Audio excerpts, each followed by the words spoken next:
Hi viewers, കഴിഞ്ഞ വീഡിയോയിൽ നല്ല പഫ്ഡ് ക്രിസ്പി സോഫ്റ്റ് ആയിട്ടുള്ള പൂരീസ് ഉണ്ടാക്കാൻ കാണിച്ചിരുന്നു. വീഡിയോ കണ്ടിട്ടില്ലെങ്കിൽ ഒന്ന് ചെക്ക് ചെയ്യണം. അപ്പോൾ അതിന് കൂടെ നല്ല പൊട്ടേറ്റോ ഭാജി ഉണ്ടാക്കിയാലോ, അല്ലെങ്കിൽ പൂരിക്ക് വേണ്ടിയിട്ടുള്ള പൊട്ടേറ്റോ കറി, പൊട്ടേറ്റോ മസാല എന്തെന്നും വേണമെങ്കിലും വിളിക്കാം. അപ്പോൾ ഞാനിന്ന് ഉണ്ടാക്കുന്നത് ഞങ്ങളുടെ വീട്ടിൽ എൻ്റെ ചെറുപ്പത്തിൽ മുതലുണ്ടാക്കുന്ന പൊട്ടേറ്റോ ഭാജിയാണ്. ഇതേപോലെ തന്നെയാണ് എന്നും ഉണ്ടാക്കാറ്, കാരണം എല്ലാവർക്കും ഇത് വളരെ ഇഷ്ടപ്പെട്ടതാണ്. കുട്ടികൾക്ക് പ്രത്യേകിച്ചും ഞാൻ പറഞ്ഞല്ലോ, പൂരി ഭാജി ഭയങ്കര ഇഷ്ടമാണ്. നമ്മളൊക്കെ ചെറുപ്പത്തിൽ ഇത് ഒരുപാട് കഴിച്ചിരുന്നു. വലുതാവും തോറും പൂരി കഴിക്കാൻ പറ്റുന്ന ആ കപ്പാസിറ്റി കുറച്ച് കുറഞ്ഞു വരും. എന്നാലും ഇത് ഇടയ്ക്ക് ഒരു രസമാണ്, ഒരു ട്രീറ്റാണ്. അപ്പോൾ ഈ ബേസിക് റെസിപ്പി 2 തരത്തിൽ ഉണ്ടാക്കാൻ പറ്റും. നിങ്ങൾ 2 ടൈപ്പും ട്രൈ ചെയ്ത് നോക്ക്, ഇഷ്ടപ്പെടുമെന്ന് വിചാരിക്കുന്നു. റെസിപ്പി സിമ്പിളാണ്, നമുക്ക് റെസിപ്പിയിലേക്ക് കിടക്കാം.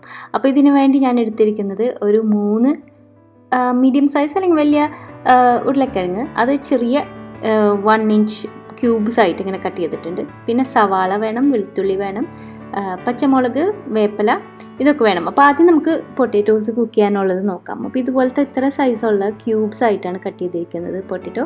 ഒരു 3 ഉരുളക്കിഴങ്ങുണ്ട്. അപ്പോൾ ഓരോ ഓപ്ഷൻ തേങ്ങാപ്പാലിട്ട് കുക്ക് ചെയ്യുന്നതാണ്. ഇതിനൊരു നല്ലൊരു ക്രീമി ടേസ്റ്റ് കിട്ടും. ആലു ഭാജിക്ക് നല്ല ടേസ്റ്റാണ്. തേങ്ങാപ്പാലിന് കട്ടി കൂടുതൽ ആവാൻ പാടില്ല. നല്ല തിൻ കോക്കനട്ട് മിൽക്കാണ്. ഇത് കണ്ടാൽ നല്ല വൈറ്റ് ആയിട്ടിരിക്കുന്നുണ്ട്, പക്ഷേ വളരെ തിന്നാണ് കേട്ടോ കോക്കനട്ട് മിൽക്ക്. അപ്പോൾ അതിലിട്ടിട്ടാണ് നമ്മൾ വേവിക്കാൻ പോകുന്നത്. അപ്പോൾ ഇതിൽ ഉപ്പ് പാകത്തിന് ഇട്ടിട്ട് നമുക്ക് ഇത് വേവിച്ചെടുക്കണം. ഒരു 10 മിനിറ്റിൽ പൊട്ടറ്റോസ് വെന്ത് സോഫ്റ്റ് ആയിട്ടുണ്ടാവും.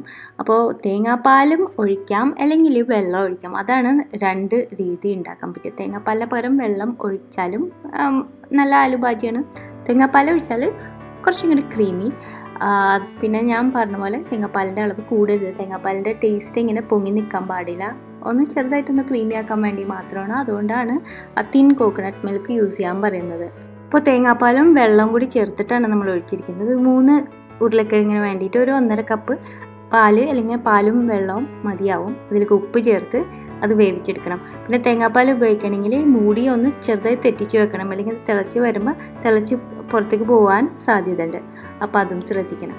അപ്പോൾ ഈ ഉരുളക്കിഴങ്ങ് നിങ്ങളുടെ ഇഷ്ടമുള്ള രീതി, തേങ്ങാപ്പാലായാലും വെള്ളമായാലും അതുപോലെ കുക്ക് ചെയ്ത് ഉരുളക്കിഴങ്ങ് വെന്തതിന് ശേഷം അത് അടുപ്പത്തു നിന്ന് മാറ്റി വയ്ക്കാം. ഇനി ഇതിന് വേണ്ടിയുള്ള മസാല തയ്യാറാക്കാം. വളരെ സിമ്പിളാണ്. ഒരു ചീനച്ചട്ടി എടുക്കാം, അതിലേക്ക് ഓയിൽ ഒഴിച്ചെടുക്കാം. ഞാൻ സൺഫ്ലവർ ഓയിലാണ് യൂസ് ചെയ്യുന്നത്. ഒരു 2-3 ടേബിൾ സ്പൂൺ. എണ്ണ ചൂടായി വരുമ്പോൾ നമുക്കിതിൽ കടുക് ഇട്ടിട്ട് പൊട്ടിക്കണം.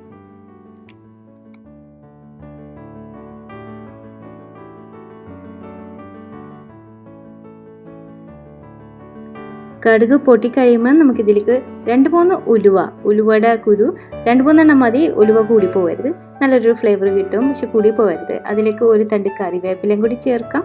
പിന്നെ ഒരു വലിയ സവാള സ്ലൈസ് ചെയ്തത്, ഇത് ഒക്കെ ചേർത്ത് ഒന്ന് ചെറുതായിട്ടൊന്ന് വഴറ്റിയെടുക്കണം. സവാള ഒന്ന് സോഫ്റ്റായി തുടങ്ങും. നമുക്കിതിലേക്ക് വെളുത്തുള്ളി ചേർക്കാം. നന്നായി കൊത്തി അരിഞ്ഞ മിൻസ്ഡ് ഗാർലിക്കാണ് 1 ടേബിൾ സ്പൂൺ ചേർക്കുന്നുണ്ട്. ഇതിൽ ഇഞ്ചി ചേർക്കണില്ല ഈ റെസിപ്പിയിൽ. സവാള, ഈ വെളുത്തുള്ളിയും പിന്നെ പച്ചമുളക്, ഒരു 2 പച്ചമുളകാണ് ഞാൻ ചേർക്കുന്നത്. എരിവനുസരിച്ച് ഇട്ട് കൊടുക്കാം, ഒന്ന് കീറി കൊടുക്കാൻ വേണമെങ്കിൽ. ഇത് നന്നായിട്ടൊന്ന് വഴറ്റി കൊടുക്കണം. ഫ്ലെയിം അഡ്ജസ്റ്റ് ചെയ്ത് ലോ ഫ്ലെയിമിൽ വെച്ചിട്ട് ഒരു 3 മിനിറ്റ്.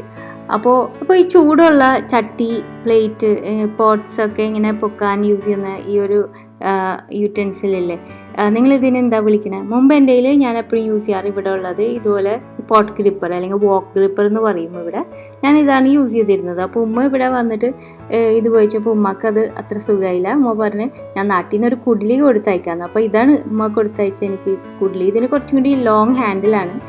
രണ്ടും നല്ലതാണ്, എനിക്ക് രണ്ടും യൂസ് ചെയ്ത് ശീലമായി. നിങ്ങളിതിന് എന്താണ് വിളിക്കുന്നത്?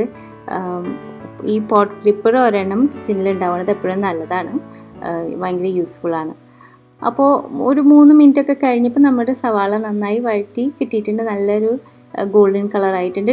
ഡാർക്കായി പോകരുത് കേട്ടോ, ഇതുപോലത്തെ ഒരു കളറായിരിക്കണം. ഇളക്കിക്കൊണ്ടേ ഇരിക്കണം, കാരണം ആ വെളുത്തുള്ളി ഒന്നും അടി പിടിക്കാതെ നോക്കണം. അങ്ങനെ ഒന്ന് സ്ക്രേപ്പ് ചെയ്ത് കൊടുത്തോണ്ടിരിക്കണം. അപ്പോൾ ഇത് നന്നായി സ്ക്രേപ്പ് ചെയ്ത് ഇളക്കി കൊടുക്കണം, കാരണം ടേസ്റ്റ് മുഴുവൻ അതിലാണ് ഒളിച്ചിരിക്കുന്നത്. ഇതിലേക്ക് ഇനി ഒരു 1/4 ടീസ്പൂൺ മഞ്ഞൾപ്പൊടി ഇട്ട് കൊടുക്കാം. നല്ല മഞ്ഞ കളറും ഇത്തിരി ഫ്ലേവറും കിട്ടാൻ വേണ്ടിയിട്ടാണ്. വൈറ്റായിട്ട് സ്റ്റൂ പോലെ ഉണ്ടാക്കുന്നവരുണ്ട്, പക്ഷെ എനിക്ക് മഞ്ഞൾ ചേർത്തതാണ് കൂടുതൽ ഇഷ്ടം. അപ്പോൾ ഇങ്ങനെ ഒരു സ്റ്റേജ് എത്തിക്കഴിഞ്ഞാൽ നമുക്ക് കുക്ക് ചെയ്ത പൊട്ടാറ്റോ ഇതിലേക്ക് ചേർത്ത് കൊടുക്കാൻ സമയമായി. ഇവിടെ ശ്രദ്ധിക്കേണ്ടത്, തേങ്ങാപ്പാലിൽ കുക്ക് ചെയ്ത പൊട്ടാറ്റോ ആണ് യൂസ് ചെയ്യുന്നതെങ്കിൽ ഇങ്ങനെ നേരെ ഇട്ട് കൊടുത്താൽ മതി. ഇനി തേങ്ങാപ്പാൽ ഇല്ലാണ്ട് വെള്ളത്തിൽ വേവിച്ച പൊട്ടാറ്റോ ആണ് ഇപ്പോൾ ഇട്ട് കൊടുക്കാൻ പോകണമെങ്കിൽ ആദ്യം ഈ സവാള വഴറ്റിയതിൽ 1 ടീസ്പൂൺ മൈദ, 1 ടീസ്പൂൺ മതി മൈദ ഇട്ടിട്ട് ഈ സ്റ്റേജിലൊന്ന് നന്നായിട്ട് ഇളക്കി കരിയുന്നതിന് മുമ്പ് ഒന്ന് ഇളക്കി കൊടുക്കണം. എന്നിട്ട് ആ വെള്ളത്തിൽ വേവിച്ച പൊട്ടാറ്റോസ് ആഡ് ചെയ്ത് കൊടുക്കും. ഇത് നല്ലൊരു കൊഴുപ്പും നല്ലൊരു തിക്നെസ് കിട്ടാൻ വേണ്ടിയിട്ടാണ്. പക്ഷെ തേങ്ങാപ്പാൽ ഇതിൽ കുക്ക് ചെയ്ത ഇതുപോലത്തെ പൊട്ടാറ്റോ ആണെങ്കിൽ അതിൻ്റെ ആവശ്യമില്ല. അപ്പോൾ നമ്മൾ പൊട്ടാറ്റോസും കൂടി ആഡ് ചെയ്ത് തേങ്ങാപ്പാലിൽ നല്ല വെന്ത് സോഫ്റ്റായ പൊട്ടാറ്റോസ് ഇതിൽ ആഡ് ചെയ്തിട്ട് ഞാൻ മസാല ഒക്കെ നല്ലോണം ഒന്ന് അബ്സോർബ് ചെയ്യാൻ കുറച്ചും കൂടി ഒന്ന് കുക്ക് ചെയ്തെടുക്കാൻ പോയാണ്. അപ്പോൾ ഒന്ന് ലൂസാക്കാൻ കുറച്ച് വെള്ളം ഒന്ന് ഒഴിച്ചു കൊടുക്കാം. ഉപ്പ് നോക്കാം, ഉപ്പ് ആവശ്യത്തിനില്ലെങ്കിൽ കുറച്ച് ചേർത്ത് കൊടുക്കാം. നേരത്തെ പറഞ്ഞ പോലെ ഒളിച്ചിരിക്കുന്ന ആ ഫ്ലേവറൊക്കെ ചട്ടിയുടെ അടിയിൽ നിന്ന് ഇങ്ങനെ ഇളക്കി കൊടുക്കണം, അതൊന്നും കളയരുത്. അപ്പോൾ ഇതൊന്ന് ഒരു പ്രാവശ്യം കൂടി ഒന്ന് തിളച്ച് കഴിഞ്ഞാൽ ഇത് റെഡിയാണ്. നല്ല പൊട്ടാറ്റോ മസാല അല്ലെങ്കിൽ പൊട്ടാറ്റോ ഭാജി റെഡിയാണ്. നിങ്ങൾ 2 ടൈപ്പിലും ട്രൈ ചെയ്ത് നോക്കൂ. തേങ്ങാപ്പാൽ ഒഴിച്ചതും ഇല്ലാത്തതും രണ്ടും നല്ലതാണ്. തേങ്ങാപ്പാൽ ആണെങ്കിൽ കനം കുറഞ്ഞ തേങ്ങാപ്പാൽ അത്രയും ഓർത്താൽ മതി. ഇത് നല്ല പൂരിനായിട്ട് കൂട്ടി കഴിച്ച് നോക്ക്. കഴിഞ്ഞ വീഡിയോയും ചെക്ക് ചെയ്യും. നല്ല പഫ് പൂരി ഉണ്ടാക്കുന്നത്